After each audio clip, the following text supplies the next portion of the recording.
Les affaires publiques n'ont plus de secret pour lui. Les vrais enjeux. Les vraies questions. Qu'est-ce qui s'est passé? Moi, je pense que c'est banal parce qu'on a confondu des affaires qui ne devraient être jamais confondues. Surtout, l'idée de se préoccuper de ce qui est fait et bien fait. Stéphane Bureau. Bonjour Stéphane.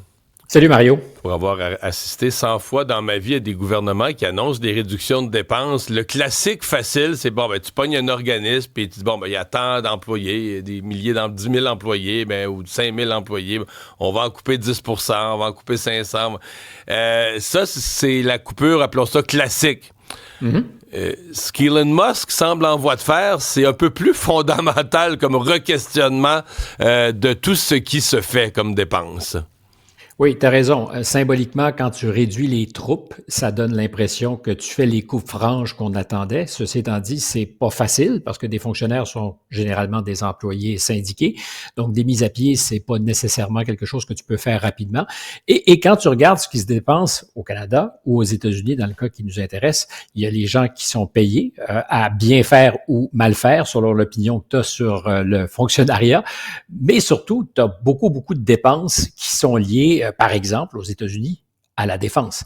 Le budget du Pentagone, alors, c'était le plus important poste de dépense du gouvernement avant que le service de la dette le dépasse, parce qu'aujourd'hui, le service de la dette, c'est plus de 1000 milliards de dollars par année que paient les contribuables américains. Mais derrière ça, c'est le Pentagone, plus ou moins 900 milliards de dollars. C'est beaucoup d'argent. Et ce que suggérait M. Musk cette semaine, puis il n'est pas le seul, c'est beaucoup entendu dans les milieux de la haute technologie, c'est que le paradigme, c'est le mot sur lequel on s'est laissé hier matin, si tu te souviens bien, le paradigme qui anime et qui est, je dirais, au cœur de ce qu'est l'industrie de défense depuis très longtemps aux États-Unis, est le mauvais et que les technologies nouvelles sont en train de changer profondément l'art de la guerre, mais aussi le coût de la guerre, parce qu'avec ces nouvelles technologies, on peut faire la guerre à bien meilleur coût et peut-être aussi de façon plus efficace. Sur une échelle qui est évidemment microscopique, on voit d'ailleurs que sur le théâtre des opérations en Ukraine, l'usage des drones a changé beaucoup la face de ce conflit et un pays débordé, dépassé comme l'Ukraine a pu, en se bricolant, c'est bien le cas de le dire, se bricolant des drones, a pu tenir tête par moment aux Russes. Alors imagine quand tu as la meilleure des technologies et que ces drones peuvent devenir un support à un moins grand nombre de soldats et à un meilleur coût.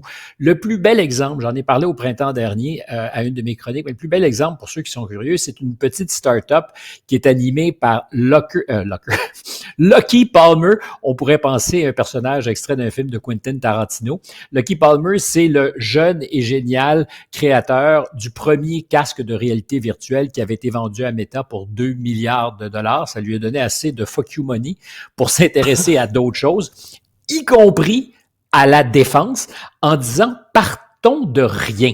Partons de scratch, pardonne l'expression, puis essayons de voir ce qui seraient les meilleurs outils pour faire la guerre de demain et pensant particulièrement à ce que pourrait être le pire des théâtres d'opération du point de vue de l'armée américaine, c'est-à-dire un scénario où la Chine décide de faire main basse sur Taïwan. Les Américains sont très loin de chez eux, alors que la Chine est littéralement de l'autre côté de la rue. C'est un petit détroit à traverser, avec des capacités de production en Chine qui dépassent notre entendement. Puis quand je parle de production militaire, ils sont plus ou moins capables de refaire, de reconstruire leur force militaire ou leur flotte militaire en 2 ou 3 ans. C'est-à-dire que du jour au lendemain, on arriverait à éliminer, détruire tous les bateaux. En 2-3 ans, ils seraient reconstruits.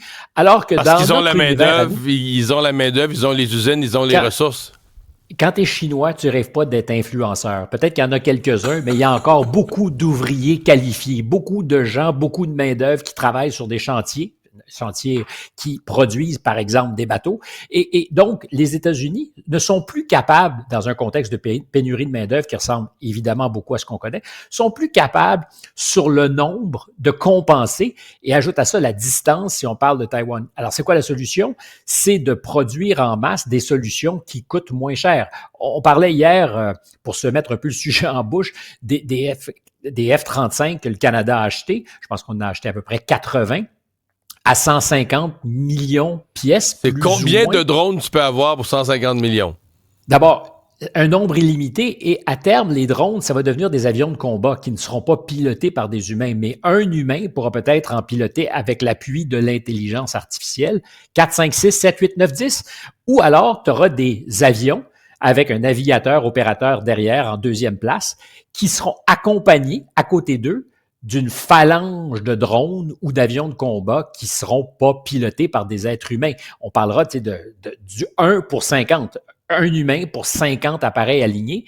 Et ce type de technologie, ce type d'avancée technologique, c'est encore probablement peut-être pas un monopole américain, mais un avantage américain qui, dans un contexte de conflit, pourrait les aider. Mais ce que ça signifie aussi, une fois qu'on a parlé de la guerre, c'est que la guerre au déficit passe par là. Parce que la construction militaire aux États-Unis, c'est un oligopole, je le disais, c'est 5 grandes compagnies. Dont mais mettons Lockheed Martin, là, qui est une grosse compagnie cotée en bourse et qui fait son argent à vendre des avions.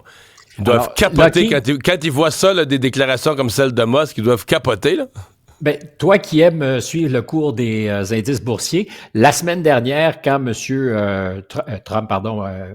a fait sa déclaration sur l'idée qu'on devrait peut-être repenser le paradigme militaire, le titre de Lockheed, je pense, s'est effondré, non, je charrie un peu, mais s'est affaissé de 4%, juste sur la foi d'une déclaration qui annonce peut-être le programme. Parce que je le disais, c'est des entreprises comme Boeing qui, en termes manufacturiers, disons, depuis 2 ans, n'a pas fait la démonstration de sa grande efficacité. Puis c'est un système qui est un peu pourri parce que, dans les faits, le Pentagone passe à ces géants de l'industrie des commandes pour qu'ils développent le prochain avion. Alors, c'est un contrat qui leur est donné.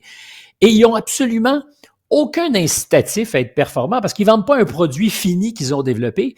Ils partent en développement, puis tant et aussi longtemps qu'on n'a pas atteint l'objectif, l'argent est dépensé par le Pentagone et à la fin, c'est un prix garanti plus un pourcentage de profit. Le profit est toujours garanti. Et de ton intérêt, parce que ton profit est garanti, à faire en sorte que ton avion ou ton tank coûte très cher. Ouais. S'il coûte 150 millions et qu'on t'a garanti une marge bénéficiaire de 8%, ben, fais le calcul, c'est assez vite fait, c'est 12 milliards, ouais. 12 millions, pardon, que tu récupères à chaque fois. C'est un système qui n'a aucun sens. Alors, quand M. Musk dit ça, ben, il met le doigt dans quelque chose qui pue, mais qui a été tellement payant. Et comme tu as beaucoup aux États-Unis comme ailleurs dans le monde, ce qu'on appelle là-bas la politique des portes tournantes ou des passerelles, où quelqu'un de l'industrie de la défense va servir le gouvernement, sort du gouvernement et ensuite va servir dans une grande entreprise. Ouais, c'est ça. Et c'est donnant-donnant, on s'échange les bons services. Et entre géants, on s'écœure pas non plus, c'est-à-dire que c'est un beau gâteau, puis ils se le partagent, mais est-ce que le contribuable est servi? Réponse courte, non. Est-ce que les besoins de défense au plus haut niveau des États-Unis sont servis? Non plus. Stéphane, parlons des 3 amigos, là, c'est comme ça qu'on a appelé... Monsieur Chrétien les appelait. Oui, le trio Mexique, Canada, États-Unis. Parce qu'avec la position, la posture de Donald Trump, on a senti que le Canada laissait tomber un peu le Mexique. Mais là, cette semaine, ce qui s'est produit, c'est que tu te rends compte que M. Trump semble plus intéressé par le Mexique, considère que sa conversation avec la présidente mexicaine a été merveilleuse. Les 2 grands quotidiens du Canada anglais, le Globe et le National Post ce matin, posent de différentes façons la question, on joue-tu bien nos cartes? On est-tu en train de devenir dans les couples, les 3 amis, il y en a toujours un qui finit par être laissé pour compte. Est-ce que le Canada devient le petit enfant pauvre laissé pour compte? Mm-hmm. Comme le disait M. Chrétien, hein, les 13 amigos. Alors, les 13 amigos sont pour l'instant très mal en point. Oui. Il y a un vrai problème pour le Canada et je ne sais pas si tu te rappelles, on en a, je pense, causé la semaine dernière. Oui. Après avoir fait le tour de beaucoup de gens qui travaillent dans la diplomatie canadienne, je le précise, pour ne pas être attribué off the record, on me disait, il faut faire gaffe parce que je pense que certains de nos diplomates qui ont du talent et connaissent ces choses redoutaient l'idée du découplage. Le Canada qui dit à Trump, ben, savez-vous, s'il le faut, on va bien s'entendre parce qu'on présumait que les investissements massifs manufacturiers des Chinois au Mexique était une épine dans le pied de M. Trump qui serait rédhibitoire, insurmontable. Et donc, il y avait une chance pour nous de dire, hey, on largue le Mexique puis on s'entend directo avec les Américains. Or, il se trouve que dans le passé, les Mexicains et les Américains, à l'époque où M. Trump était président la première fois, Trump 1.0, ont eu des conversations qui auraient pu penser qu'ils développaient une espèce de twosome, pardonne l'expression encore une fois, et les Mexicains s'étaient retournés discrètement puis avaient prévenu les Canadiens, puis leur avaient dit, regardez, c'est ce qu'on est en train de développer, mais il n'est pas question qu'on se lâche, même si nos intérêts ne sont pas toujours convergents. On a avantage pour faire face aux géants américains à être deux, on est plus costaud. Or, diviser pour régner, c'est une vieille règle en politique et ça fonctionne toujours. M. Trump la connaît, ça fonctionne aussi dans le monde des affaires. C'est peut-être un peu ça qu'il fait. Et aussi, il joue publiquement à diviser pour régner, pour créer un peu d'envie, de jalousie, je ne sais pas comment on doit appeler ça, sinon de doute chez ses partenaires, le Canada, parce que si on se fie à ce qu'il disait hier, et à ce que la présidente Sheinbaum au Mexique aussi dit, ça a été une conversation productive et qui a eu beaucoup plus d'impact dans les médias que le téléphone de M. Trudeau lundi soir à Trump. Par contre, Mme Sheinbaum et M. Trump ont pas le même résumé quand les deux disent ce qu'ils se sont dit, c'est pas tout à fait, en fait, c'est vraiment pas pareil, là. Mais c'est intéressant, c'est comme quand tu as une rencontre, par exemple, avec les diplomates chinois et américains, M. Blinken qui rencontre son vis-à-vis, quand tu regardes les comptes rendus des deux pays, tu dis, ah, ma foi, l'interprète s'est perdu en route parce qu'il y a des mots qui sonnent pas pareil. Lost in translation, exact, lost in translation. Et là, clairement, entre M. Trump et Mme Sheinbaum, il y a des différences, mais il faut comprendre dans un premier temps que Trump voulait marquer des points. Je ne pense pas que la menace des droits douaniers de 25 % était une menace liée à sa perception des enjeux économiques. C'était, on l'a compris, pour faire peur, fermer la frontière, disait-il. Et tout ce qu'il voulait, c'est un gain hier, quand il est sorti sur sa tribune, sur son réseau social, en disant « C'est réglé, la frontière avec le Mexique, j'ai eu des assurances, il n'y aura pas de problème. » Il suffisait juste d'un petit tweet, en fait, c'était pas un tweet, un Truth Social pour que je règle, c'est la méthode miraculeuse de M. Trump. Et la présidente a dit « Oui, on s'est parlé de ces choses-là, mais on fait ce qu'on a toujours fait, c'est-à-dire que ce qu'on avait commencé à faire, d'ailleurs, sous la présidence de M. Trump, pour éviter que les convois de migrants qui partent de l'Amérique centrale se rendent jusqu'à la frontière nord du Mexique, donc la frontière sud des États-Unis. On continue à faire ça. On est certainement aware, si on parlait en langage de Jean-Claude Van Damme. On est au courant qu'il faut qu'on fasse notre effort, que ça va contribuer à nos bonnes relations commerciales, mais par ailleurs, je ne suis pas du tout inquiète de ce que nous serons victimes de ces droits douaniers. Pour elle, clairement exprimé, c'est une conversation assez correcte.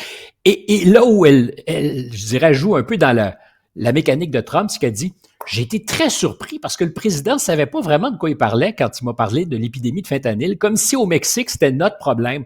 Or, je lui ai dit, ben non, c'est chez vous. Les drogués sont aux États-Unis, ils sont pas au Mexique. » Très drôle. Donc, deux comptes rendus différents, mais ce qu'on comprend, en tout cas, c'est qu'elle s'est fait entendre par le président Trump et il a très publiquement dit, à ce jour, j'attends M. Trump qui dit, mon ami Trudeau, mon autre amigo, a une solution qui nous satisfait et nous pouvons dormir tranquilles sur nos deux oreilles. Donc, il n'y aura pas le 20 janvier de tarifs qui seront imposés au Canada. À suivre. Bonne fin de semaine, Stéphane. Au revoir. Ciao.